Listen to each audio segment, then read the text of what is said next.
Good morning. Welcome to the fourth hour. It's great to have you along. And just a reminder, there'll be no fourth hour coming up this Thursday and Friday. Extended Thanksgiving holiday for me. So I want to wish you and your family a really great Thanksgiving. And we'll talk about that more as the week goes on. So let's get to what's happening to um, Republicans. Now it's Tulsi Gabbard that Democrats are going after. Tulsi Gabbard, Donald Trump's intelligence pick. And this is Senator Tammy Duckworth, who is always off the rails. She's always off the rails.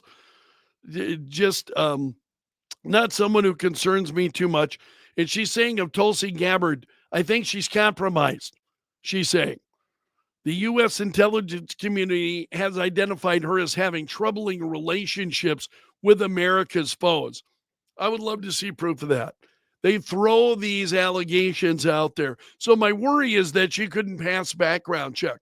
Well, that's pretty easy, right? I mean, that's pretty easy to solve that.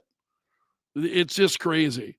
And so Senator Mark Wayne Mullen of Oklahoma said that this is ridiculous, outright dangerous. Words like that is wrong. She said that's the most dangerous thing she could say, is that a United States lieutenant colonel in the United States Army is compromised and is an asset of Russia. So there's plenty of fighting that's going on over this, over Tulsi Gabbard. The all of Donald Trump's nominations are, I believe, are in. He concluded that on Saturday. So the remaining few were announced on Friday and Saturday that Donald Trump had named a number of them. There is some video. Excuse me. I think I'm gonna. Yep. Excuse me. The sneezes. Excuse me. Just come out of nowhere. Sorry about that. There is a video of a 2-year-old migrant girl. 2 years old. Get a load of this. This is the New York Post, and she was picked up at the border. So watch this video. Venezuela, mamá. Venezuela. ¿Sí? ¿Qué tantos años tienes? ¿2 años? ¿No vienes con tu mamá y tu papá? ¿No? ¿Venezuela? ¿Para dónde vas, mamá? ¿Dónde están? Estados Unidos? Okay. So her parents are in the United States. She comes by herself. That is just like mind-blowing. You see the 2-year-old girl who comes to the United States looking for her parents, and just with their names on a sheet. Wow. So you'll find the entire story at the New York Post. She is from El Salvador and was part of a group of more than 200 illegal migrants that were detained crossing the border into Maverick County, Texas on Sunday, authorities say. So they released the footage of the little girl admitting to police that she was traveling alone. Can you imagine that? That this is what's been going on. This is what the Biden administration opened up. It's just absolutely incredible. Also, there is Tom Holman is talking and sharing more. He's getting death threats now. He's saying this is an interview that he did with Fox News and Mark Levin. Holman said his family hasn't been living at home since he was named border czar because of the death threats.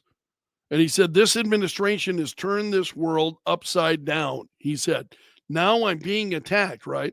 I've got death threats. My family's not even living in my home right now.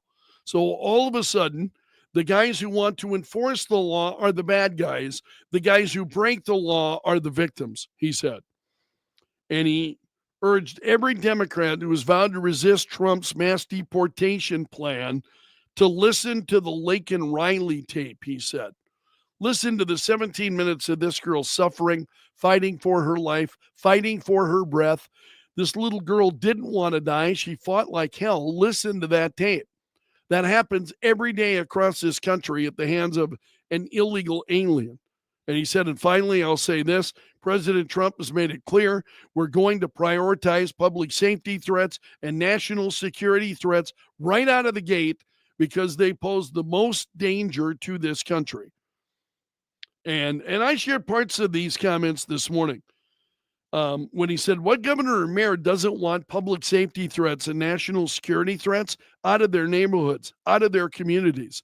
That's their number one responsibility. So you can hate Trump all you want, but you've got to love your community more than you hate President Trump. I just don't think that's possible for some people, unfortunately.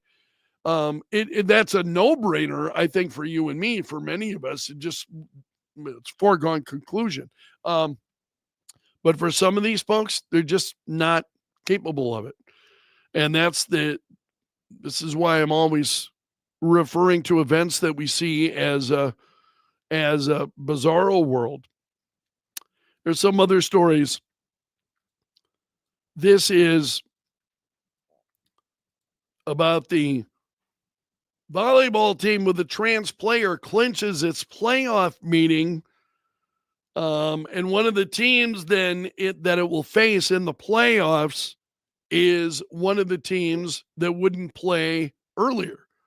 So in other words, the reason this volleyball team made it to the playoffs is because there were teams that said, and the female players and said, we are not going to play a team with a transgender on the squad. We will not play. And so now they will wind up in the playoffs facing one of the teams that refused to play them previously. So this is one of those things that really grinds my gears. Seeing this kind of thing happen, and in women's sports, and now again, I think teams that have done the right thing. And how can you win a berth in the playoffs with just picking up all of these on forfeitures?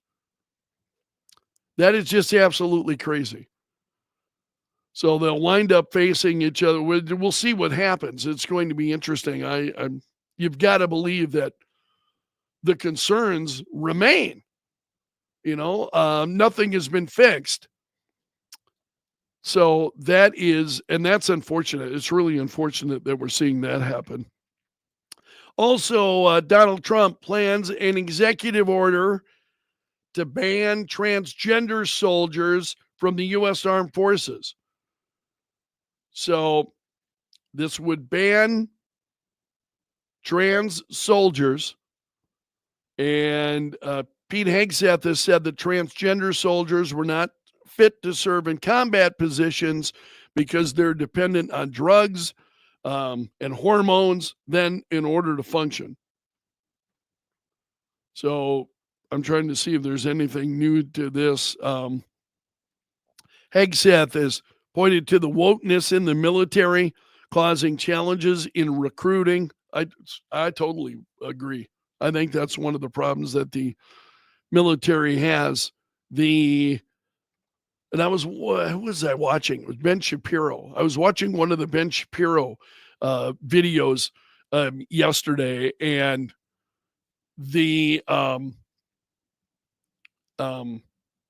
and not even what's going on in the military is crazy, because it's not even just transgenders who are serving in the military. Even beyond that, there was a guy who was out on the flight deck of an aircraft carrier and getting down with his signaling planes in, and it's like, this is the least. I expect people in the military. I mean, I don't know about you. For those of you who serve in the armed forces, when you put that uniform on, right? You put that uniform on, and I carried myself differently. I just did. than I would than if you were to meet me, at the grocery store or something. You just carry yourself differently. It was more, I'm wearing my uniform. It's something that I wound up taking very, very seriously. And he's out there, and it's just what's happening in our military right now is just crazy. The kind of things that we see that are occurring. And we need to bring a level of seriousness back to our military, because the military has been just incredibly woke. And that's not only been allowed, it's been encouraged. And as we talk about the generals and those who are leading the military, I think it's really important that one of the things that some have been talking about, and I've even mentioned it on the program, is that the 4 and 5-star generals, you've got to clear those out. That's where a lot of these woke policies are sitting, with these 4 and 5-star generals. You've got to get them out, and start building a military with people at the top who understand what it means to be fighting men and women and what it takes to defend this country from those who would do it harm. It's just absolutely shocking, some of those things. All right, we'll get out of the political vein here for a moment, because this is just an incredible video. I want you to watch this. And it's with a bear. This is a bear wanders up onto the porch, as you can see.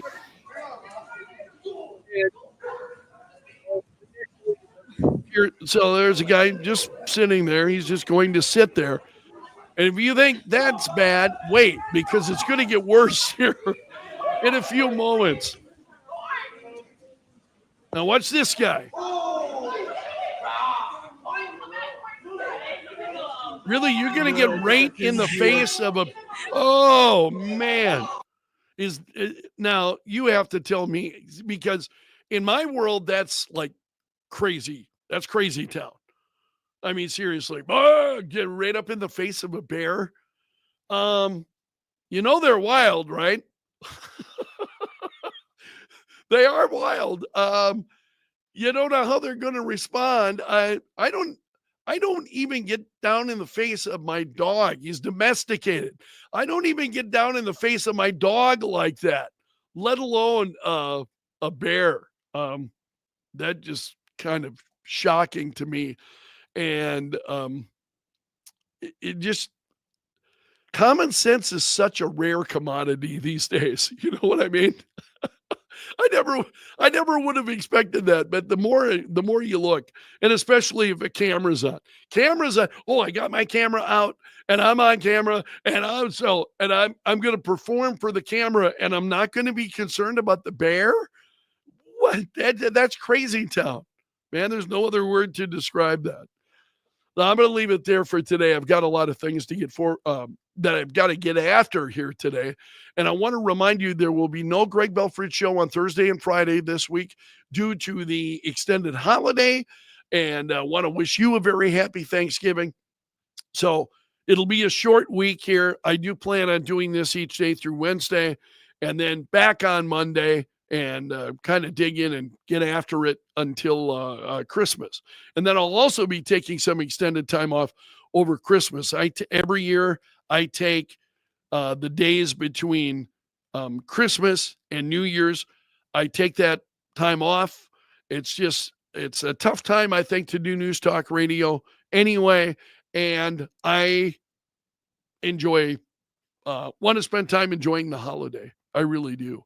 And that's a week for me that is really been a meaningful week off. So no Greg Belfrage show this Thursday and Friday, and then we'll be back at it on Monday. I want to make sure you're aware of that. And I'll leave it there for today. If you would, please hit the like button. Very much appreciated. And I want to wish you a great Monday. Take care. I'll see you again tomorrow. So long until then.